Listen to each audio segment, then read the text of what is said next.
día vamos a continuar con la serie de sermones expositivos de Mateo. Entonces, Mateo capítulo 5. Mateo capítulo 5. Y mientras ustedes ahí están buscando en sus Biblias, una vez más le doy gracias al Señor, porque hoy llega nuestro hermano Andrés.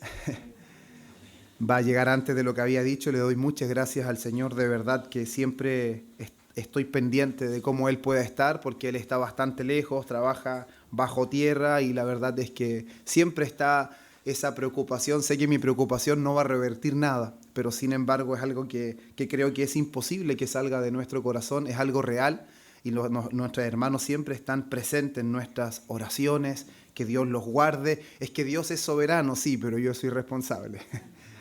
¿Cierto? Dios, Él es el que hace la obra, pero nosotros somos parte de su plan, parte de su propósito cuando volcamos nuestro corazón en adoración. Así que vamos a ir a Mateo capítulo 5. Vamos a leer una vez más del versículo 1 al versículo 12. Y hoy día vamos a centrar nuestra mirada en lo que quizás en mi caso puede que a lo mejor otros predicadores difieran con mi postura, pero creo que esta es la última bienaventuranza, porque las bienaventuranzas son partes del Sermón del Monte, pero sin embargo, si ustedes se dan cuenta, desde el versículo 13 en adelante ya no se menciona la palabra bienaventurados.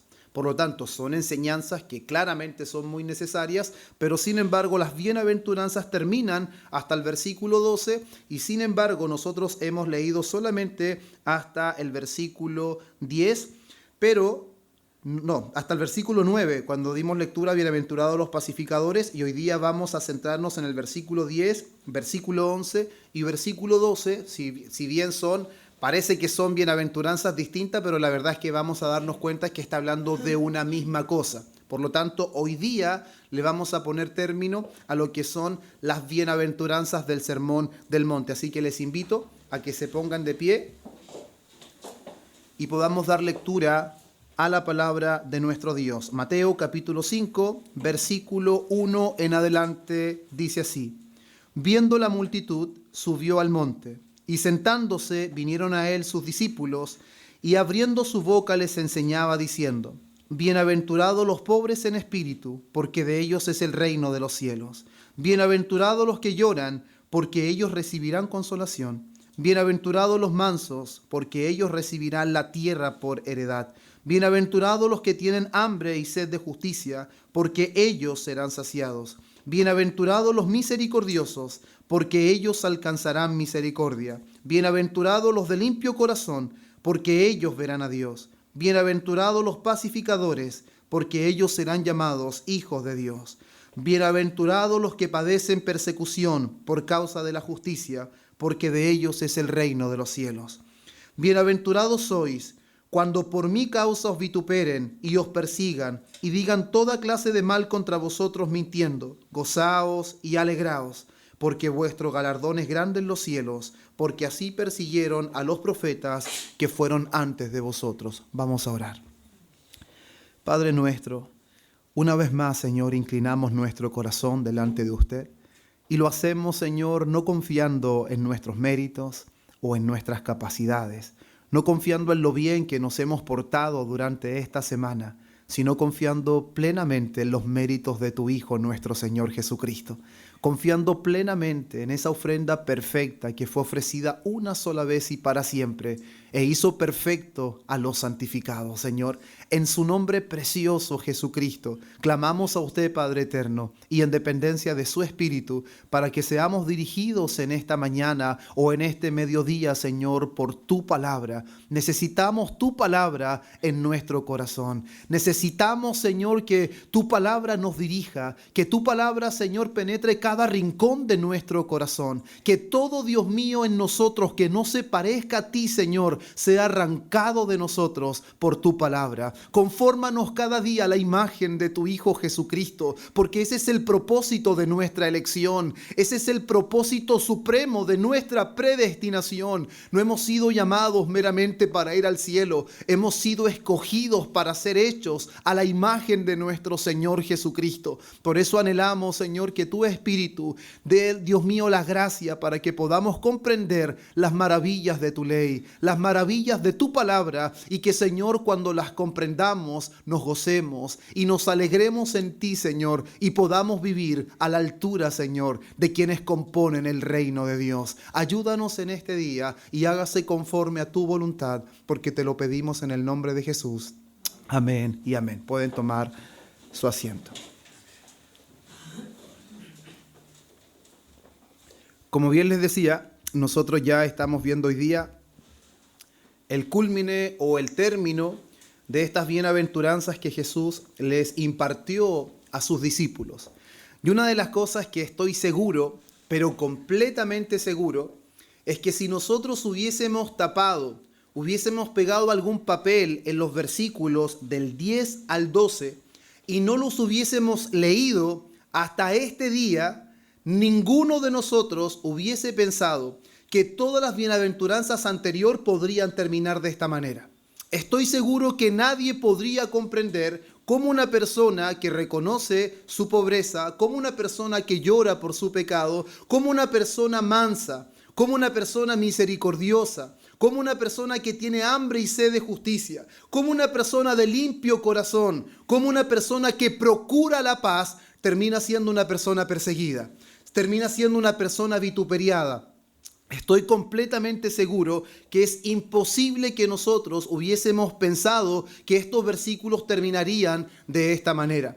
Pero sin embargo, la realidad es totalmente diferente a lo que nosotros podríamos pensar, porque esta es la manera, esto es lo que Jesús les comenzó advirtiendo a sus discípulos que iban a enfrentar, quiénes son los que componen su reino. Si ustedes se dan cuenta, la primera bienaventuranza, la promesa que se le da a los pobres en espíritu es que de ellos es el reino de los cielos. Y la última bienaventuranza que se les da en el versículo 10 es porque de ellos es el reino de los cielos. Por lo tanto, termina el ciclo comenzando reconociendo nuestra pobreza y termina el ciclo siendo perseguidos por causa de una vida que está completamente involucrada con Cristo. Eso quiere decir que cuando hablamos de la bienaventuranza, aunque parezca repetitivo, aunque parezca algo bastante ya tedioso, pero sin embargo esto está lejos de que solamente sean requisitos para que un incrédulo pueda transformarse en un cristiano.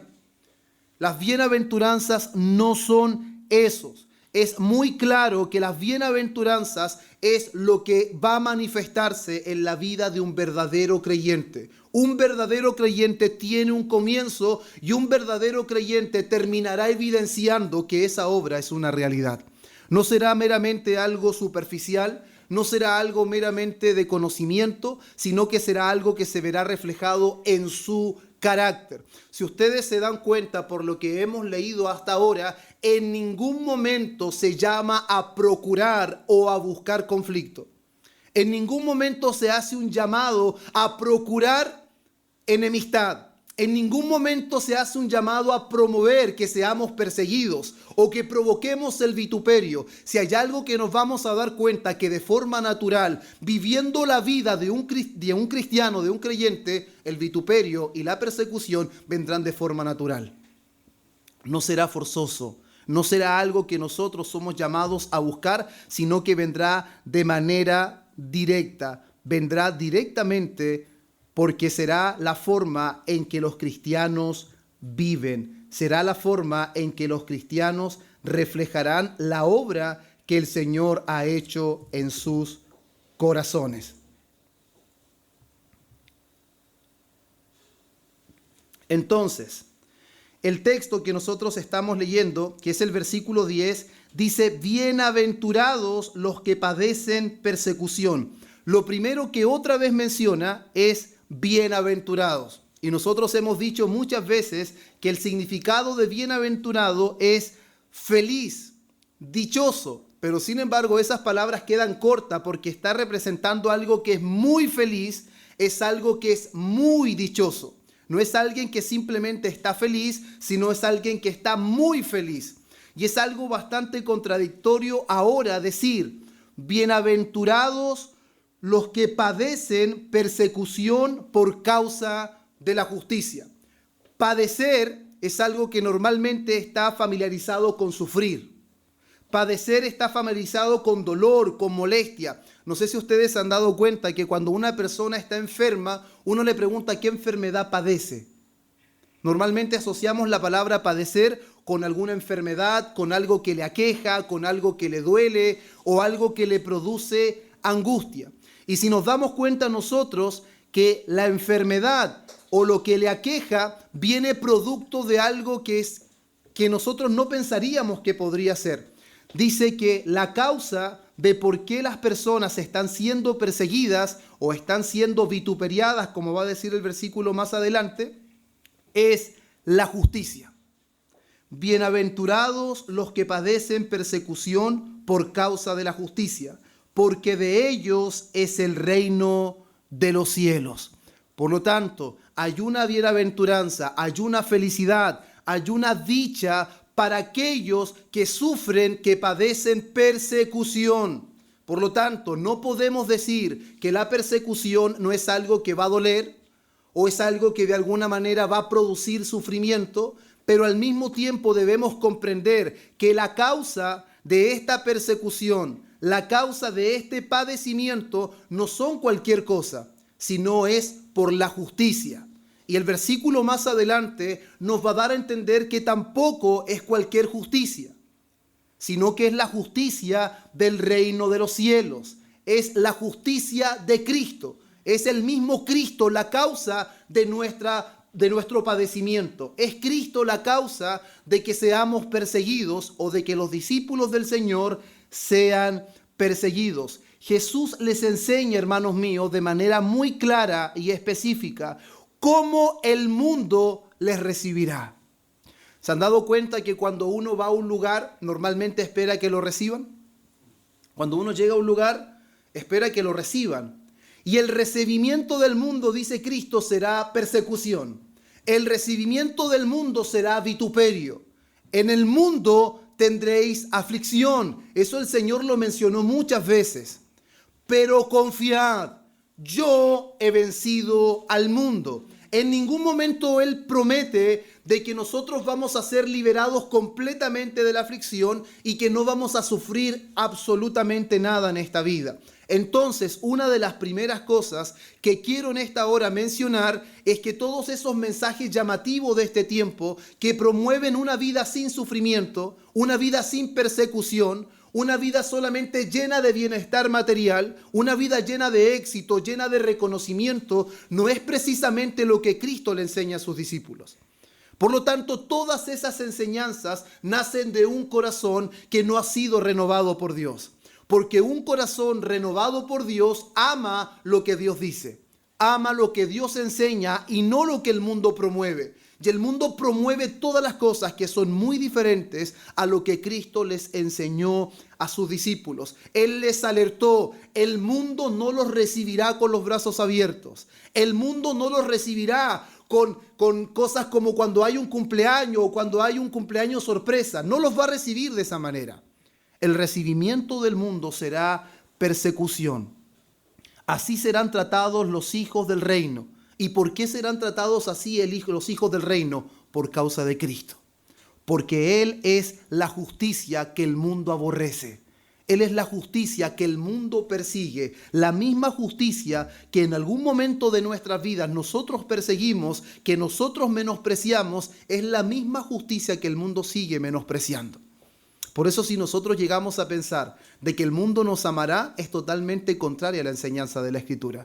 El mundo os aborrecerá. Esa es la realidad bíblica. De hecho, el Señor Jesucristo en ningún momento encubrió esta enseñanza. En todo lo que viene más adelante en su ministerio terrenal, Él fue muy claro, Él fue muy enfático, que el reino de los cielos es totalmente opuesto al reino de este mundo. De hecho, cuando un hombre quería seguirlo, Él le dijo, Maestro, déjame seguirte. ¿Cuál es la respuesta del Señor ante un hombre que quiere seguirlo? Y la respuesta del Señor tiene mucho que ver con el conocimiento que Él tiene de nuestro corazón. Este hombre le dice, Señor, déjame seguirte. Él le dice, las aves tienen nido y las zorras tienen guarida, pero el Hijo del Hombre no tiene dónde recostar su cabeza.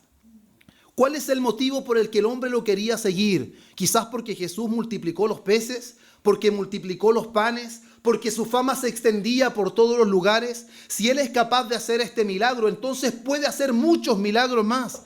¿Cuál era el motivo por qué este hombre lo quería seguir? El Señor conocía su corazón. Y si hay algo que Él le afirma, en mí no vas a encontrar lo que tu corazón anhela. No soy yo el que te va a entregar todas las cosas que tu mente anhela.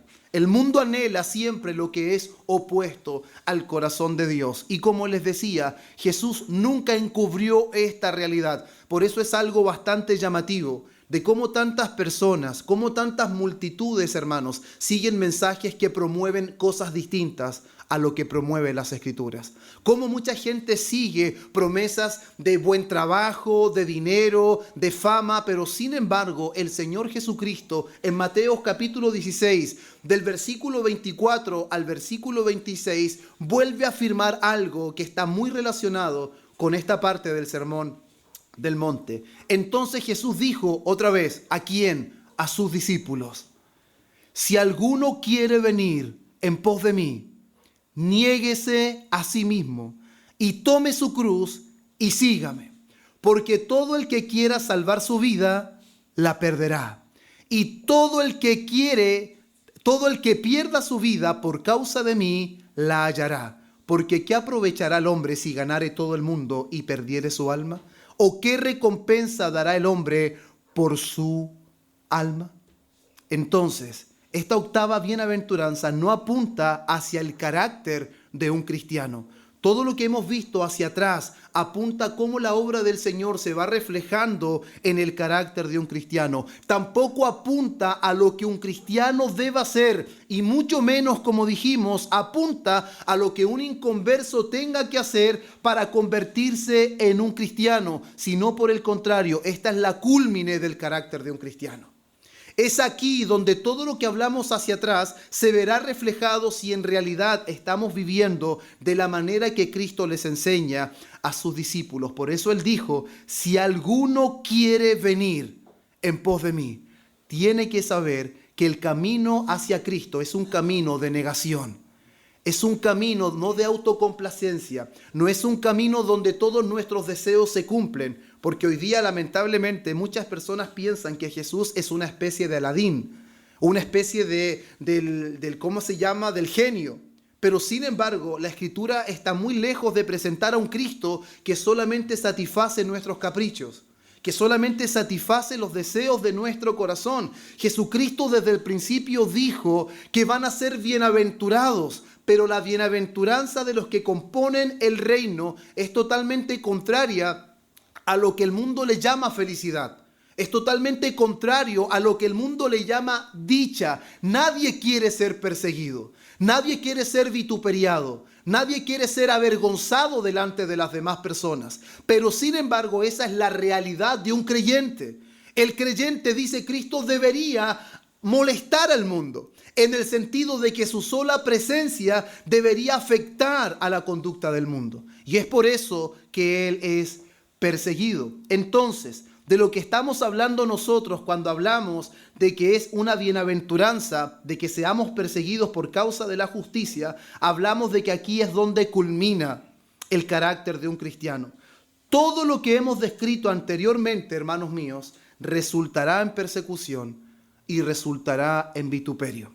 No hay necesidad de provocarlo, no hay necesidad de que nosotros andemos provocando cualquier incidente, sino por el contrario, vendrá de forma natural. Y es aquí donde ya se empiezan a presentar ciertas interrogantes que al desarrollo del mensaje yo quiero y estoy seguro que de alguna manera la palabra nos va a hacer pensar, porque es algo que se da de forma natural. No es que yo quiero que las demás vean que en realidad yo he cambiado, que yo soy diferente, sino que por causa de que soy diferente, por causa de que Dios ha hecho una obra en mi corazón, es que eso causará persecución. Eso resultará en vituperio. Hermanos, muchos han dicho que este es el escenario totalmente más alto en la vida de un creyente. Es como cuando una persona escala una montaña con nieve y cuando llega al final está completamente gozoso porque llegó al pináculo de lo que era su objetivo. Y el pináculo más alto en la vida de un cristiano, hermanos, no es el éxito. La montaña más alta para un creyente, hermanos, no es alcanzar todo el conocimiento de este mundo. La montaña más alta de un creyente es la persecución. La montaña más alta de un creyente es el vituperio. No hay un momento más alto en la vida de un cristiano que cuando se enfrenta al vituperio, pero ojo, por causa de la justicia. Cuidado, por causa de Cristo. No por cualquier causa. Y es por eso muy necesario que nosotros podamos ver que la persecución y el vituperio es lo que viene como resultado de una vida cristiana. Quien vive una vida cristiana vivirá persecución. Quien vive una vida cristiana sufrirá vituperio. No es al contrario, esto viene de manera injustificada. El creyente nunca será perseguido justificadamente o no debería serlo. El creyente no va a ser vituperiado o no debería ser vituperiado de manera injustificada, sino de manera injustificada. Y Pedro es muy claro en lo que dice en su primera carta, capítulo 4, versículo 15 al 16. Dice de la siguiente manera: si sois vituperiados por el nombre de Cristo, soy bienaventurados, porque el glorioso Espíritu de Dios reposa sobre vosotros. Ciertamente de parte de ellos Él es blasfemado, pero por vosotros es glorificado. Así que ninguno de vosotros padezca como homicida, o ladrón, o malhechor, o por entrometerse en lo ajeno. Pero si alguno padece como cristiano, no se avergüence, sino glorifique a Dios por ello. Por lo tanto, cuando nosotros estamos hablando de la persecución, estamos hablando del vituperio, no estamos hablando de un creyente aproblemado, no estamos hablando de un creyente conflictivo, no estamos hablando de un creyente que está ahora sufriendo persecución y vituperio porque no ha pagado pensión alimenticia. No estamos hablando de una persecución o de un vituperio porque tuvo un conflicto en la calle y cayó a los golpes con una persona. Estamos hablando de un cristiano que por causa de Cristo, por causa de la justicia, Él es perseguido. Él es manso, Él es humilde, su fuerza está bajo control. Él es misericordioso porque ha recibido misericordia. Él es un hombre recto, puro, de limpio corazón. Promueve la paz, pero aún así lo persiguen, lo vituperan. ¿Por qué? No porque Él hace cosas buenas, no porque simplemente Él se conduce de manera justa a nivel humano, sino que la justicia que Él vive es la justicia de Cristo y es por eso que Él es perseguido. No es perseguido porque Él robó, no es perseguido porque anda levantando falsos testimonios, no es perseguido por murmurador, no, es perseguido por causa de la justicia. Por eso cuando Jesús le dijo: el que quiera venir en pos de mí, niéguese a sí mismo y tome su cruz. Hoy día, lamentablemente, la cruz para muchos es algo meramente sentimental. Es muy simple colgarse una cruz en el cuello como una cadenita o ponerse una cruz aquí en la muñeca. O algunos inclusive que son un poco más fanáticos se tatúan una cruz. Pero sin embargo, ese no es el significado de la cruz que el Señor está diciendo. En los tiempos de Jesús comprendían muy bien que la cruz significa muerte. Todas las personas que tomaban una cruz es porque estaban condenados a morir. Por lo tanto, cuando Jesús dice que el que quiere venir en pos de Él, tome su propia cruz y se niegue a sí mismo y lo siga, lo que está diciendo que para seguir a Jesús hay que estar dispuesto a morir. Y estar dispuesto a morir no simplemente significa que estamos dispuestos a dar la vida física, sino que significa que estamos dispuestos nosotros a dejar de vivir conforme a nuestra propia voluntad.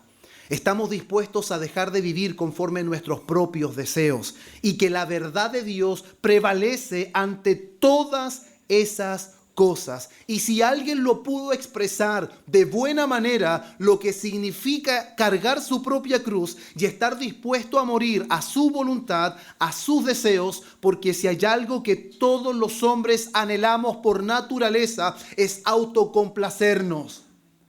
El hombre se siente muy bien cuando puede autocomplacerse. El hombre no se deleita cuando el otro tiene lo que quiere mientras él no tenga lo que él quiera. La única manera que nos sentimos satisfechos es cuando podemos nosotros tener. Por eso si hay algo que evidencia al mundo y que lo caracteriza, es la envidia. Porque la envidia es lo que resulta de manera automática cuando veo que el otro se goza. Cuando el otro tiene algún bien, pero como no puedo tenerlo, se origina la envidia. Pero sin embargo, eso no es lo que debería resultar en hombres y mujeres que han sido transformados. ¿Por qué? Porque ya no viven para sí. Ya no viven para autocomplacerse. Ya no viven para satisfacerse a sí mismos. Ya no viven para satisfacer sus placeres, sino por el contrario, han tomado su cruz. Están dispuestos a morir a su voluntad, a morir a sus deseos, pero es que yo tengo la razón. No, aquí no vale nuestra razón. No debemos ser perseguidos porque nosotros somos los que no perdemos nunca. No debemos ser vituperiados porque somos de esas personas que no dejamos hablar a nadie y que solamente nos gusta hablar a nosotros. Seremos perseguidos por causa de la justicia. Seremos perseguidos por causa de Cristo. Y si alguien, como les decía, lo explicó muy bien, fue el apóstol Pablo en Gálatas capítulo 2, versículo 20, cuando él dijo estas palabras: con Cristo estoy juntamente crucificado. Y escuche bien, y ya no vivo yo, mas vive Cristo en mí. Y lo que ahora vivo en la carne, porque aún estoy en el cuerpo, pero sin embargo no es mi carne la que gobierna. No es mi voluntad la que me dirige. Y lo que ahora vivo en la carne, lo vivo en la fe del Hijo de Dios, el cual me amó y se entregó a sí mismo por mí. Por lo tanto, seguir a Cristo significa morir a que hagamos las cosas a nuestra manera. El creyente es perseguido, es vituperiado porque él no hace las cosas a su manera. Él hace las cosas a la manera de Dios, y a la manera de Dios siempre el mundo se opondrá. El mundo siempre rechazará la justicia de Dios. El mundo siempre aborrecerá todo lo que es de Dios. Y a pesar de que morir a uno mismo es doloroso morir a uno mismo, porque es nuestra condición natural, que nosotros queramos vivir, que queramos autocomplacernos, que queramos satisfacer nuestros propios deseos. Por lo tanto, eso es doloroso.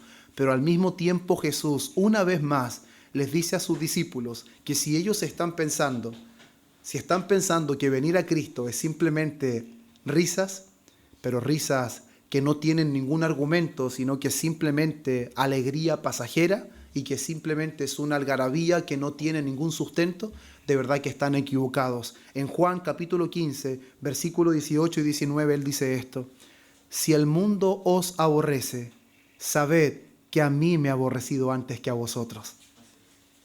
Mire, si fuerais del mundo, ahí está lo importante, si fuerais del mundo, el mundo amaría lo suyo.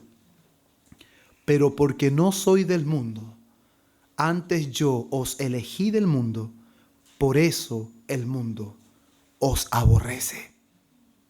Por lo tanto, la pregunta: ¿el mundo debería amarnos? ¿Deberíamos intentar hacer cosas para que el mundo nos reciba?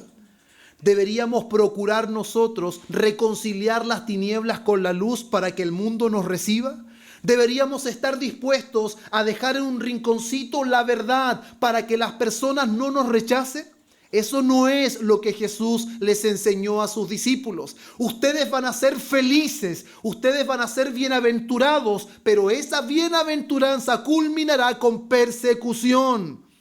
La justicia que Él les ha enseñado, que Él mismo es la justicia, nunca será bien recibida en este mundo. Los cristianos siempre serán acusados de una y otra manera, pero sin embargo el versículo siguiente anticipa que ese tipo de cosas son mentira.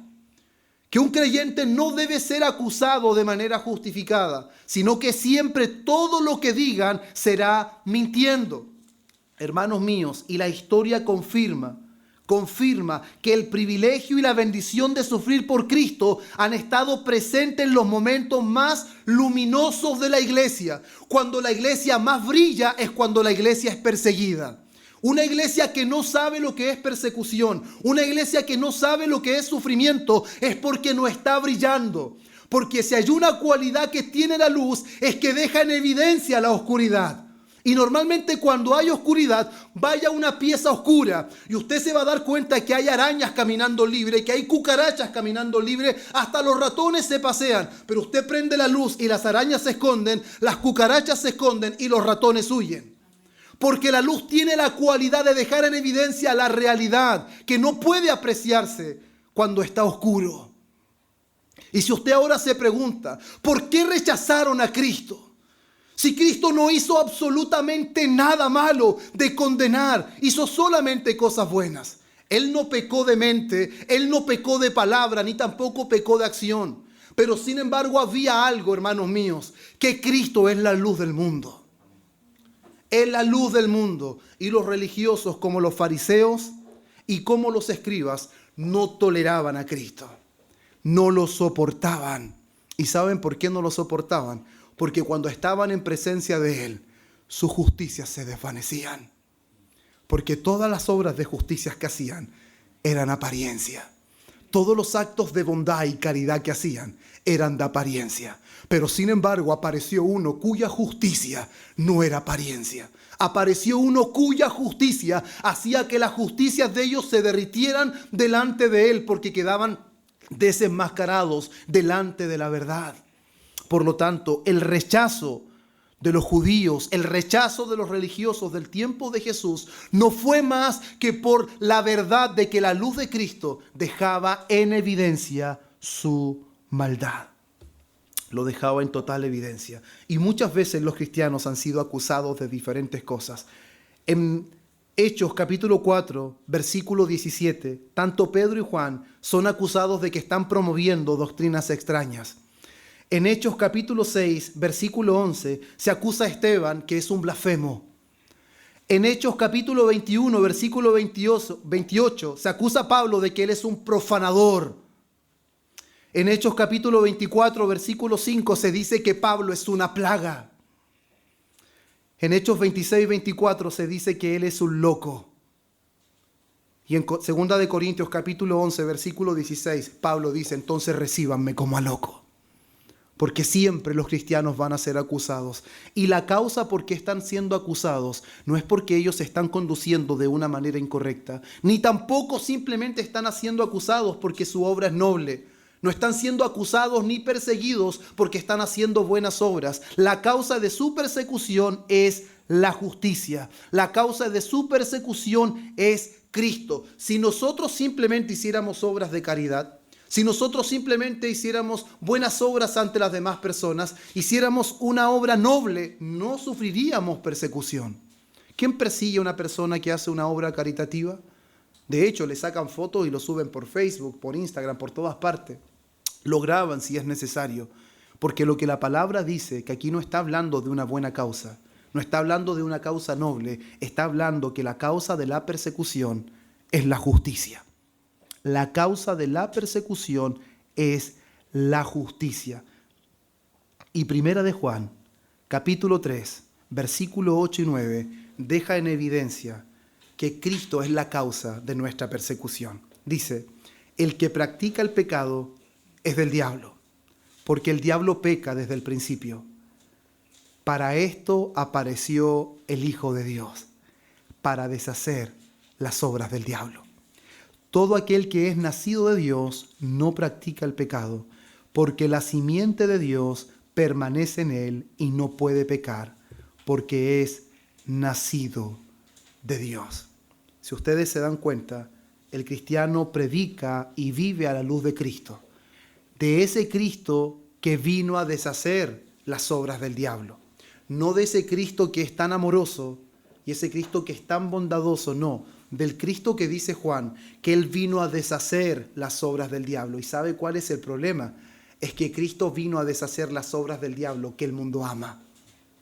El mundo ama las obras del diablo. Y el Cristo que nosotros predicamos, el Cristo que nosotros vivimos, es el Cristo que vino a deshacer las obras del diablo. Y Juan dice en el capítulo 3, versículo 19, y esta es la condenación, que la luz vino al mundo y los hombres amaron más las tinieblas que la luz. Por lo tanto, Cristo es la causa de persecución. Cristo es la causa de vituperio en la vida de un creyente. Si un creyente no está sufriendo persecución, si un creyente no está sufriendo vituperio, en realidad es el momento en donde cada uno de nosotros debería preguntarse, ¿qué es lo que ocurre? Porque la persecución y el vituperio llegan de manera natural. No lo promovemos. Y no estoy diciendo que simplemente la pregunta debería ser si en realidad soy un verdadero creyente, sino que la pregunta debería ser, ¿por qué entonces no estoy recibiendo vituperio? ¿Por qué entonces no estoy siendo perseguido? Y no estoy hablando de que seamos encarcelados, no estoy hablando de que seamos golpeados, porque no siempre la persecución y el vituperio termina en golpes. Pero sin embargo, si hay algo que va a producir que cuando la luz aparece, las tinieblas se disipan. Y cuando un creyente aparece en un mundo hostil, en un mundo cargado de tinieblas, el creyente no va a ser amado. Pero sin embargo, cuando el creyente está dispuesto a reconciliar la luz con las tinieblas, para tener las cosas en paz, está dispuesto a ceder a como el mundo vive, la verdad es que no vamos a sufrir ningún tipo de persecución. No vamos a sufrir ningún tipo de vituperio. ¿Por qué? Porque las tinieblas y la luz están de la mano. Y Cristo nunca reconcilió la luz con las tinieblas. Él dejó muy claro, nada de ti hay en mí. Esta es la hora y la potestad de las tinieblas, pero sin embargo, todo eso iba según lo que Dios había determinado. Entonces, ¿qué es lo que está ocurriendo en la vida de la iglesia a nivel general? No solamente como nosotros, pero también es algo que nosotros debemos meditar.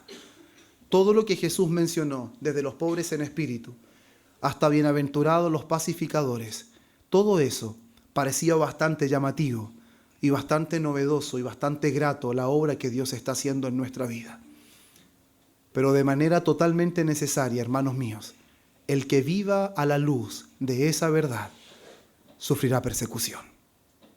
Quien vive a la luz de esa realidad no será amado por el mundo. Esos amigos de siempre ya no podrán ser tus amigos de la misma forma. Pero es que no somos llamados a predicar condenación, no, pero somos llamados a predicar a Cristo. Y Cristo es la verdad. Cristo es la luz de este mundo. Por lo tanto, ¿por qué no tenemos problemas?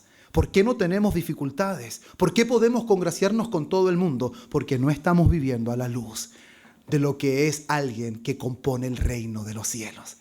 Los pobres se les promete el reino. A los que son perseguidos, de ellos es el reino de los cielos. Una persona que vive en el reino de los cielos será una persona caracterizada por persecución y por vituperio. Y como les decía antes, eso fue lo que ocurrió a Jesús. Jesús terminó crucificado, hermanos. Ellos lo odiaban. ¿O no es así? ¿Jesús fue amado por los religiosos? No. Ellos lo odiaban. Y lo odiaban a muerte. Por eso me gusta mucho cómo el pastor John MacArthur termina añadiendo algo que él dice que es una añadidura que no aparece en la Escritura, pero tiene mucho sentido. Cuando habla acerca de la parábola del hijo pródigo, y normalmente se enfatiza la historia en el hijo menor, que es el que desperdicia los bienes, y en el hijo mayor, que es el que tiene celos por causa de que el hijo que desperdició todo, el padre lo recibe como si nada ha pasado, y sin embargo él, que está todo el tiempo y obedece todas las cosas que él dice, nunca ha matado ni un becerrito con sus amigos. Una de las cosas que John MacArthur añade, él dice esto: cuando el hijo menor vuelve a casa y el padre manda poner anillo en su dedo y calzado en sus pies y vestido digno de un hijo de él, una de las cosas que aparte que el hijo hace en estar molesto con su padre, dice, ¿qué creen ustedes que hace después? El hijo va y corta 2 trozos de madera y hace una cruz y mata al padre, dice. Porque eso es lo que hicieron los religiosos. Y el hijo mayor representa a los fariseos religiosos, que siempre están enojados porque Cristo recibe a pecadores, pero sin embargo es odiado por los religiosos. Por lo tanto, los religiosos, ¿qué hicieron? Odiaron la verdad, odiaron la justicia, a tal punto que crucificaron al Señor. Hermanos, ¿podremos nosotros recibir los abrazos del mundo si el mundo rechaza a Cristo? ¿Y por qué será que el mundo nos abraza con tanta facilidad? ¿Se han preguntado alguna vez ustedes por qué pueden compartir o podemos compartir con el mundo tan fácil? Porque ese tipo de cosas, hermanos, nos debe hacer llevar pensar de que cuando Cristo fue odiado es porque Él no estuvo dispuesto a transar la verdad. Jamás. Jamás. Entonces, el ambiente de culto es hermoso. Pasamos un tiempo muy grato cantando alabanzas. Es lindo orar todos juntos. Pero sin embargo, si vivimos en la verdad, el mundo nos aborrecerá. El mundo nos perseguirá. No seremos sus amigos, seremos sus enemigos. Porque el mundo está en conflicto con la justicia de Cristo. Por lo tanto, ¿estamos sufriendo persecución por Cristo? ¿Estamos recibiendo vituperio por Cristo? No se imagine los palos, no se imagine la hoguera, no se imagine la cárcel. Imagínese una vida piadosa. Las personas están hablando porque su manera, usted parece que es una persona que salió de otra parte. Las personas se sienten incómodas cuando usted está ahí. ¿Será que en realidad nuestra luz se está alumbrando? Por eso es que lo que sigue, lo que si Dios lo permite vamos a ver en el próximo sermón, Él le dice, vosotros sois la luz. Ustedes son la sal. Así como ellos me odiaron a mí porque yo alumbraba sus injusticias, así también ustedes deben alumbrar. Así vuestra luz alumbre delante de los hombres. Y eso es algo muy necesario en nosotros, porque hacer una profesión de fe es algo simple. De hecho, hoy día es algo novedoso. A la gente parece que es atractivo hacer una confesión de fe. Hacen llamados para hacer confesión de fe de una manera general. Y muchos levantan su mano y muchos lloran por 5 segundos. Es como dice el pastor brasileño Augusto Nicodemos, cuando él dice, hoy día hay campañas de milagro, campañas de sanidad. ¿Y qué tal si hacemos una campaña de toma tu cruz y niégate a ti mismo? ¿Qué tal si hacemos una campaña promoviendo la verdad de Dios? ¿Qué tal si hacemos una campaña diciendo de que en el mundo tendremos aflicciones, de que el mundo nos aborrecerá porque Él fue aborrecido primero?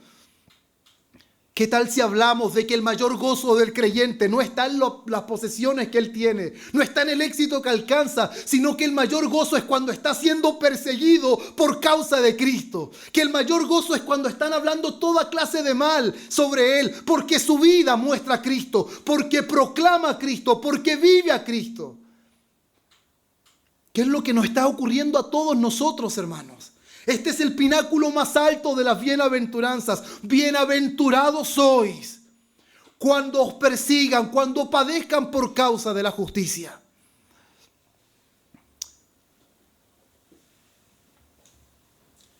Esa es la bienaventuranza que Jesús promete. Entonces, una de las cosas que esto nos enseña es que los cristianos no le caeremos bien al mundo, puesto que nos acusarán de muchas cosas, y entre ellas algunas comunes: fanáticos, religiosos y de muchas cosas más. Inclusive es una palabra que dicen, es que ustedes son muy radicales. Pero esa palabra a mí me gusta, porque la palabra radical viene de raíz y significa de que tenemos convicciones profundas. Y como son profundas, no van a salir fácilmente. Estamos enraizados en Cristo. En Cristo. Y al igual que Cristo es causa de división por causa de su verdad, un creyente también causa división. Muchas veces creemos que el creyente no causa división, pero el creyente sí causa división. El creyente sí es divisivo, porque hace sentir incómodos a los inconversos, hace sentir incómodo al incrédulo. Lo hace sentir incómodo ¿en qué? En que lo critica, en que apunta sus pecados. No, es que él se conduce de una manera diferente. Es como dice el pastor Paul Washer: ¿quieres cambiar el mundo? No lo vas a cambiar si vives como el mundo vive. La única forma en que cambiemos al mundo es que vivamos de manera diferente a como el mundo vive. Y los únicos que viven diferente a lo como vive el mundo, ¿saben quiénes son? Los cristianos. No hay nadie que viva de una manera distinta. Solo los cristianos viven de manera diferente. Y esto siempre, hermanos. Vivir de una manera diferente, siempre, no algunas veces, no algunas personas, siempre llevará persecución. Segunda de Timoteo 3, versículo 12. Y también todos, escuche bien, todos los que quieren vivir piadosamente en Cristo Jesús padecerán persecución. Todos los que quieran vivir de manera piadosa en Cristo. ¿Por qué? Porque hay gente que camina de manera piadosa, pero humanamente. Esa manera piadosa de vivir no trae persecución. Nadie va a criticar a una persona que hace buenas obras y que hace obras nobles, sino solamente aquel que profesa ser un cristiano, porque Cristo es la causa de persecución. Pero al mismo tiempo, esa causa de persecución es una bienaventuranza. Desconozco absolutamente el camino de ustedes en la vida personal, en sus trabajos. Muchos van a entrar a estudiar. Si Dios lo permite hoy día, para que no se me olvide, es un paréntesis. Terminando esto, vamos a orar por quienes ya entraron a sus estudios y quienes quizás van a entrar a universidad y todo eso. Pero sin embargo, desconozco qué es lo que ocurre en sus vidas personales. Desconozco absolutamente, pero sin embargo, hay una cosa que el Señor Jesús les está diciendo a sus discípulos. Este será el recibimiento del mundo si ustedes viven como cristianos. Estos serán los abrazos del mundo si ustedes viven como creyentes. Esto será la bienvenida del mundo si ustedes viven como ciudadanos del reino. Mire lo que dice Hechos capítulo 5, versículo 41. Después que los apóstoles habían padecido, habían sufrido, pero sin embargo, mire lo que dice. Y ellos salieron de la presencia del concilio gozosos de haber sido tenidos por dignos de padecer afrenta por causa del nombre. Ellos salieron del concilio gozosos por haber sido tenidos por dignos. ¿Dignos de qué? ¿Dignos de reconocimiento? ¿Dignos de que los pongan en las primeras sillas? ¿Dignos de que los nombren como los pastores o los apóstoles más reconocidos? No, la dignidad que les producía gozo es que ellos habían padecido afrenta por causa de Cristo. Pero sin embargo, de modo natural, todos nosotros evitamos el sufrimiento. Todos evitamos el sufrimiento. Todos evitamos la afrenta, pero sin embargo, cuando vamos a las Escrituras, gozo es igual a padecimiento, sufrimiento es igual a gozo. No están separados jamás el sufrimiento del gozo ni el gozo de la persecución, nunca. Nunca están separados. De hecho, Jesucristo fue a la cruz con gozo y por tanto sus hijos padecen con gozo por causa de aquel que murió con gozo. Entonces, el sufrimiento, la persecución por causa de la justicia, por causa de Cristo, está ligado totalmente al gozo. El gozo pleno, aunque parezca algo irreconciliable, el gozo pleno del creyente está ligado a la persecución. Está ligado al vituperio. Y es por eso que si ustedes leen la historia de la iglesia, van a ver acontecimientos que no van a encontrar en ninguna otra parte. Van a ver hombres abrazando la hoguera, cantando mientras son quemados. ¿Por qué? Porque en el momento de la persecución experimentaron esta promesa, experimentaron la mayor bienaventuranza, donde se describe un gozo total. Cuando el versículo 12 dice, gozaos y alegraos, porque vuestro galardón grande en los cielos. La traducción más acertada, dicen muchos, es que es gozaos y alegraos, brinquen de alegría. ¿Se han dado cuenta cuando alguien salta de alegría? Es porque está muy feliz, muy contento. Es como que alguien le trajo un regalo y era lo que tanto esperaba. Y se lo mostró y lo abrió y de tanta emoción salta de alegría. Dice que en la vida del creyente, ese gozo, esa alegría, no la produce otra cosa más que cuando somos perseguidos por causa de aquel que nos amó y se entregó a sí mismo por nosotros. Ese es el mayor gozo, es el pináculo del creyente. Cuando ahora empieza a experimentar en su propia carne, como el apóstol Pablo cuando dijo, de ahora en adelante nadie me cause molestias, porque traigo en mi cuerpo las marcas del Señor Jesús. Ese era el mayor evento en su vida, que ahora él estaba participando de las aflicciones de su Señor. Ese es el mayor gozo. Oye, pero estás sufriendo, pero hay gozo. ¿Por qué? Porque está padeciendo por proclamar a Cristo. Está padeciendo por vivir para Cristo. Esa es la montaña más alta en la vida de un creyente. Eso estaba en Gálatas capítulo 6, versículo 17. Y mire lo que dice Pedro en su primera carta. Vamos a leer esta vez el capítulo 4 del versículo 12 al 14.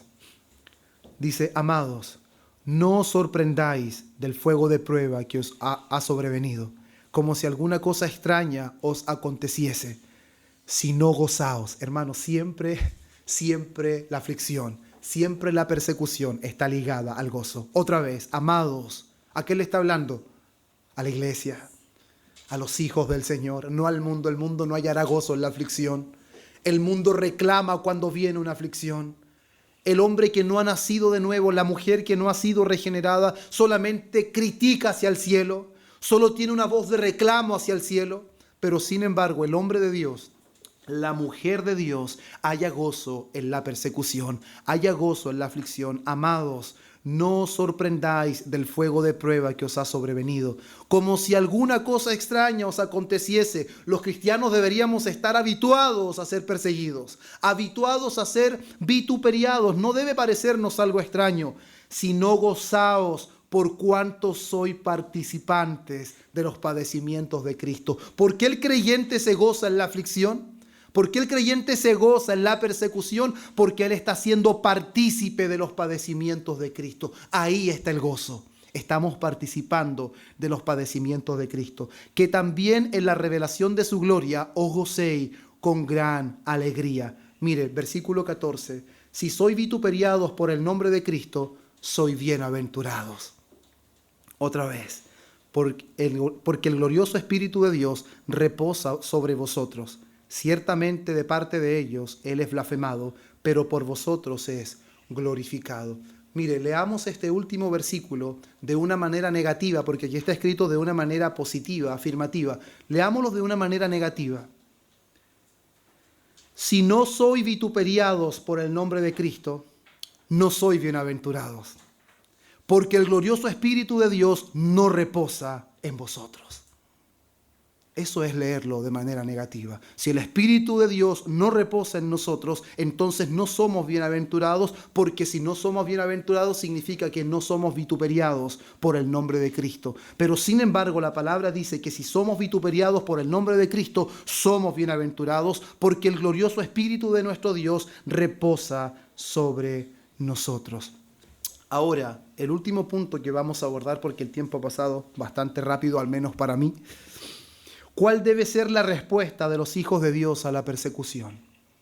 ¿Cuál debe ser la respuesta de los hijos de Dios ante el vituperio?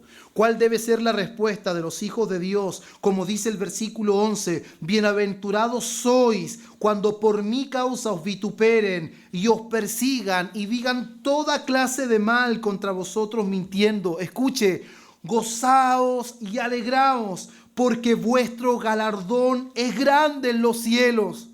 Porque así persiguieron a los profetas que fueron antes de vosotros. Esto no es nada nuevo, les dijo Jesús. Los profetas del Antiguo Testamento también fueron perseguidos y también fueron gozosos de padecer por causa del Señor. Por lo tanto, los discípulos de Cristo están caracterizados por gozo, pero ese gozo es precedido por la persecución. Ese gozo es precedido por el vituperio.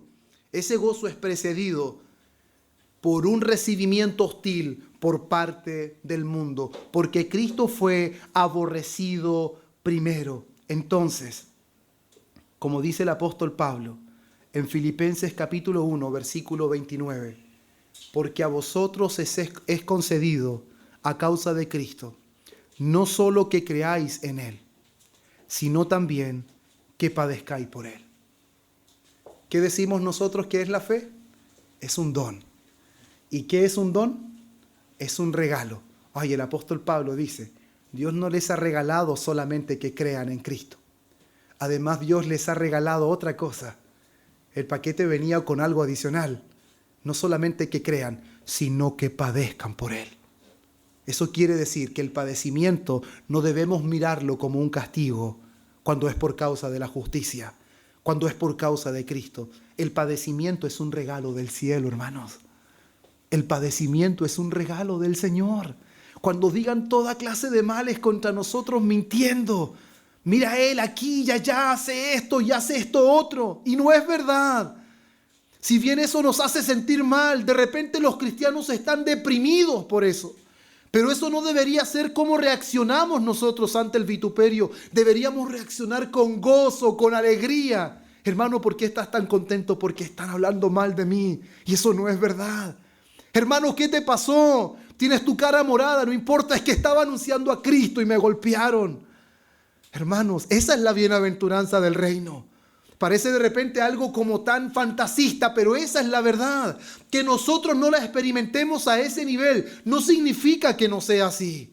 No significa que no haya gozo en la aflicción. No significa que no haya gozo en el dolor, en la persecución. Los creyentes nunca fueron más felices que cuando fueron perseguidos. Y la iglesia nunca creció más que cuando fueron perseguidas.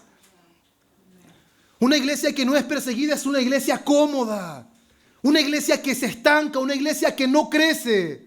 Y eso pasó al principio. Los discípulos no salieron a cumplir el propósito. Tuvieron que ser perseguidos para salir de su lugar de confort, de su lugar de estabilidad. Nosotros no necesitamos eso, pero sin embargo de repente, soy muy honesto, yo le digo a Dios con mi propia vida, Señor, no soy digno de padecer por ti, pero de repente parece que me hace falta. Y creo que no solamente a mí, parece que a la iglesia en general le hace falta vituperio, le hace falta persecución, para que conozcamos cuál es el verdadero gozo, para que entendamos cuando el apóstol Pablo parece que hace un cántico de victoria. Para el mundo él es la escoria, para el mundo él no es nada, pero él alza una voz al cielo y dice: con Cristo estoy juntamente crucificado, como si fuera la gran cosa, hermanos. ¡Qué gran cosa es ser cristiano! El nombre cristiano se los dieron para denigrarlos, para mostrar que no eran absolutamente nada, que eran miserables. Pero esa es la miseria para el mundo. Pero para nosotros Cristo es poder de Dios. Para nosotros Cristo es sabiduría de Dios. Lo que para el mundo es insensatez, para nosotros es lo que resultó en nuestro perdón. Por lo tanto, la persecución siempre está ligada al gozo máximo, a la plenitud del gozo. Gozaos y alegraos. Brinquen de alegría cuando sean perseguidos. Brinquen de alegría cuando sean vituperiados. El que está hablando eso tiene que estar completamente loco. El que dijo eso no fui yo, fue Cristo. El que asegura gozo en la persecución no soy yo, hermanos míos. Es que usted no entiende lo que yo estoy pasando. No entiende lo que yo estoy viviendo. ¿Eres responsable? ¿Son tus errores? ¿Es tu pecado? Entonces está bien que padezcas por eso. Y Dios te va a conducir al arrepentimiento. Pero es una vida centrada en Cristo. ¿Estás sufriendo por proclamar a Cristo en tu trabajo? ¿Estás sufriendo por proclamar a Cristo en tu familia? Alégrate y gózate, porque Cristo garantiza ese gozo. No soy yo. Cristo lo garantiza. Es algo que Dios nos ha dado, hermano. Es un regalo de su parte. ¿Vamos a menospreciar un regalo de su mano? ¿O vamos a recibir solamente los regalos que a nosotros nos gusten? No, es que este regalo no me gusta la fe, pero no me gusta la persecución. No, hermanos, la persecución es el resultado natural de una vida cristiana.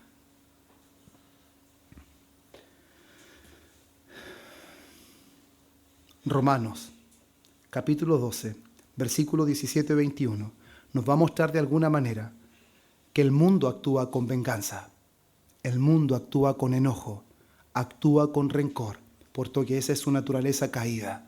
El que me la hace, me la paga. Si alguien me hace daño, sabrá con quién se metió.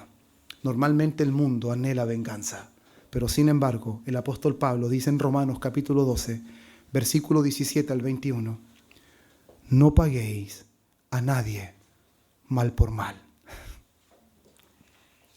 Procurad lo bueno delante de todos los hombres. Si es posible, en cuanto dependa de vosotros, estad estad en paz con todos los hombres. Miren, no os venguéis vosotros mismos, amados míos, sino dejad lugar ¿a qué? A la ira de Dios. Porque escrito está, mía es la venganza, yo pagaré, dice el Señor. Así que si tu enemigo tuviere hambre, déjalo pasar hambre. No, si tu enemigo tuviere hambre, dale de comer. Si tuviere sed, dale de beber. Pues haciendo esto, ascuas de fuego amontonarás sobre su cabeza. Y esto, hermanos, es algo extraordinario. No seas vencido de lo malo, porque el mundo con su persecución, el mundo con el vituperio, intentará vencernos. Intentará dejarnos en el suelo para que no persistamos en lo que veníamos haciendo, proclamando y viviendo. No seas vencido de lo malo, sino vence con el bien el mal. Y mire lo que dice Mateo, capítulo 5, versículo 38 en adelante. Dice lo siguiente: este es el comportamiento de los hijos de Dios, de los hijos del reino, que experimentan gozo en medio de la aflicción, de la persecución. 38 dice así: oísteis que fue dicho, ojo por ojo y diente por diente. Pero yo os digo, no resistáis al que es malo. Antes, a cualquiera que te hiera la mejilla derecha, vuélvele también la otra. De repente jugamos con esto, pero esta es la realidad de cómo deberíamos vivir. Aunque parezca algo lejos, hermanos, esta es la realidad. Y al que quiera ponerte a pleito y quitarle la túnica, déjale también la capa. Y cualquiera que te obligue a llevar carga por 1 milla, ve con él 2. Al que te pida, dale, y al que quiera tomar de ti prestado, no se lo rehuses. Oíste que fue dicho, amarás a tu prójimo y aborrecerás a tu enemigo. Pero yo os digo, amad a vuestros enemigos. Bendecid a los que os maldicen. Haced bien a los que aborrecen. Y aquí es algo extraordinario. Llorad por los que os ultrajan y os persiguen. Hermanos, somos perseguidos, somos ultrajados, somos vituperiados, aparte de no querer venganza nuestra, aparte de que no debemos ser gobernados por el enojo, sino por el gozo y la alegría, aparte de que nosotros no debemos albergar rencor, aparte Él nos dice que tenemos que orar por los que nos persiguen, tenemos que orar por los que nos ultrajan. Si nosotros leyéramos estos versículos sin leer del versículo 1, no entenderíamos nada. Porque ahora nos damos cuenta que este tipo de vida solamente lo viven quienes son hijos de Dios. Es un tipo de vida exclusivamente dada por Dios para quienes son sus hijos. Y ahora, como último texto, Primera de Pedro, capítulo 2. Primera de Pedro, capítulo 2.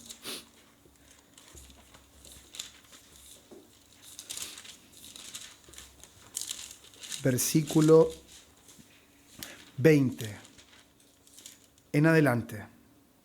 Primera de Pedro, capítulo 2, versículo 20 en adelante. Dice lo siguiente, para que no se nos olvide absolutamente nunca quién es la causa de nuestra persecución, quién es la causa de nuestro vituperio y quién es nuestro mayor ejemplo. No es la justicia que el mundo da, no es la justicia que el mundo proclama, es la justicia perfecta de Cristo, que nos ha sido dada a nosotros para presentarnos ante Dios y para que también podamos vivir conforme a esa justicia. Mire lo que dice: pues, ¿qué gloria es si pecando soy abofeteados y lo soportáis? Mas si haciendo lo bueno sufrís y lo soportáis, esto ciertamente es aprobado delante de Dios. Pues para esto fuisteis llamados. ¿Para qué me llamó el Señor? Para ser vituperiado, para ser perseguido, para ser ultrajado por causa de su nombre. Porque su nombre es aborrecido. Lo fue ayer, lo es hoy y lo será siempre. Siempre será aborrecido. Harán todo lo posible para poder acallar la justicia de Dios, pero no podrán, porque Dios lo sigue haciendo a través de hombres y mujeres que Él ha cambiado y ha transformado para que vivan conforme a este llamado.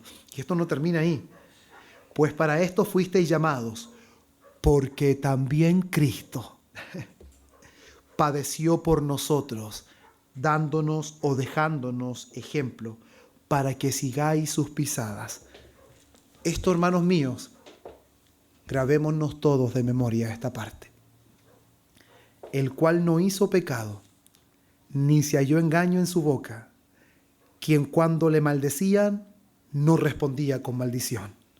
Cuando padecía, no amenazaba, sino que encomendaba la causa al que juzga justamente, quien llevó él mismo nuestros pecados en su cuerpo sobre el madero, para que nosotros, estando muertos a los pecados, vivamos ¿a qué? A la justicia, y por cuya herida fuisteis sanados, porque vosotros erais como ovejas descarriadas, pero ahora habéis vuelto a pastor y obispo de vuestras almas. ¿Quién es la causa de nuestra persecución? Es Cristo, quien nos dio ejemplo de cómo debíamos recibir esta persecución. Es Cristo. Él, siendo el Hijo de Dios, le dijeron un día: si eres el Hijo de Dios, bájate. A otros sanaste y no te puedes salvar a ti mismo. Él no necesitaba demostrarle a nadie nada. Él era el Hijo de Dios. Un día vinieron a buscarlo y uno de sus discípulos, ustedes saben quién, sacó su espada y le cortó la oreja a un soldado. ¿Quién habrá sido? Un llamado Pedro. Pero sin embargo, Cristo le dio a entender que si él hubiese querido defenderse, él hubiese clamado a su Padre y una legión de ángeles no hubiese tardado en estar ahí. Por lo tanto, hermanos, nosotros creemos que si Dios quisiera librarnos de la aflicción, ¿Él no nos libraría? Si Él no quisiera librarnos del vituperio, ¿Él no nos libraría? Él no nos quiere librar. Él nos quiere en medio del vituperio, porque para eso fuimos llamados y para eso Cristo nos dio ejemplo. Cuando lo maldecían, Él no abría su boca. Y nosotros, creo y me incluyo en esto, somos muy habladores. Hablamos más de lo que deberíamos. Y más que hablar, deberíamos mostrar a este mundo que Cristo es una realidad, porque vivimos conforme a su voluntad, no importando el resultado negativo, no importando el vituperio, no importando la persecución, sino que solamente agradando en todo a nuestro Señor Jesucristo, porque así también padecieron los profetas antiguos. Por lo tanto, cuando partamos de esta vida, habrán algunos esperándonos y tendremos tema de conversación. Tendremos temas de qué hablar, de cómo sufrimos vituperio. Y les aseguro que muchos de nosotros quedaremos avergonzados al ver que cuando tuvimos la oportunidad de ser tenidos por dignos de padecer por Cristo, nos quejamos. Están hablando mal de mí, ¿qué se habrán creído? No saben con quién se están metiendo. Voy a hacer todo lo posible. O una de las cosas cuando uno pertenece a una familia de renombre, no saben quién es mi familia. No saben quién es mi padre, podríamos decir nosotros. Y en verdad no lo saben. Pero nuestro Padre, dijo el apóstol Pedro, tiene cuidado de nosotros. Solo que Él no quiere librarnos de la aflicción. Él quiere que en nuestro cuerpo estén las marcas del Señor Jesús. Él quiere que nosotros vivamos en carne propia lo que es vivir el verdadero evangelio. No una mera profesión. El verdadero evangelio trae vituperio, trae persecución, toda clase de mentiras sobre nosotros mintiendo. Pero con esto, gozaos y alegraos, porque vuestro galardón es grande. ¿En dónde? En los cielos. Nuestro galardón no está aquí, hermanos. No trabajamos para este reino, trabajamos para el reino de los cielos y promovemos la gloria solamente de nuestro Dios. Amén. Dios de paz les bendiga. Anhelo con todo mi corazón que lo que Dios nos ha permitido hasta este día respecto a las bienaventuranzas nos hagan meditar y darnos cuenta cuánta necesidad tenemos nosotros de vivir conforme al llamado del Señor y no hagamos el quite a algunas cosas. Todas las bienaventuranzas son para nosotros, no algunas. Amén.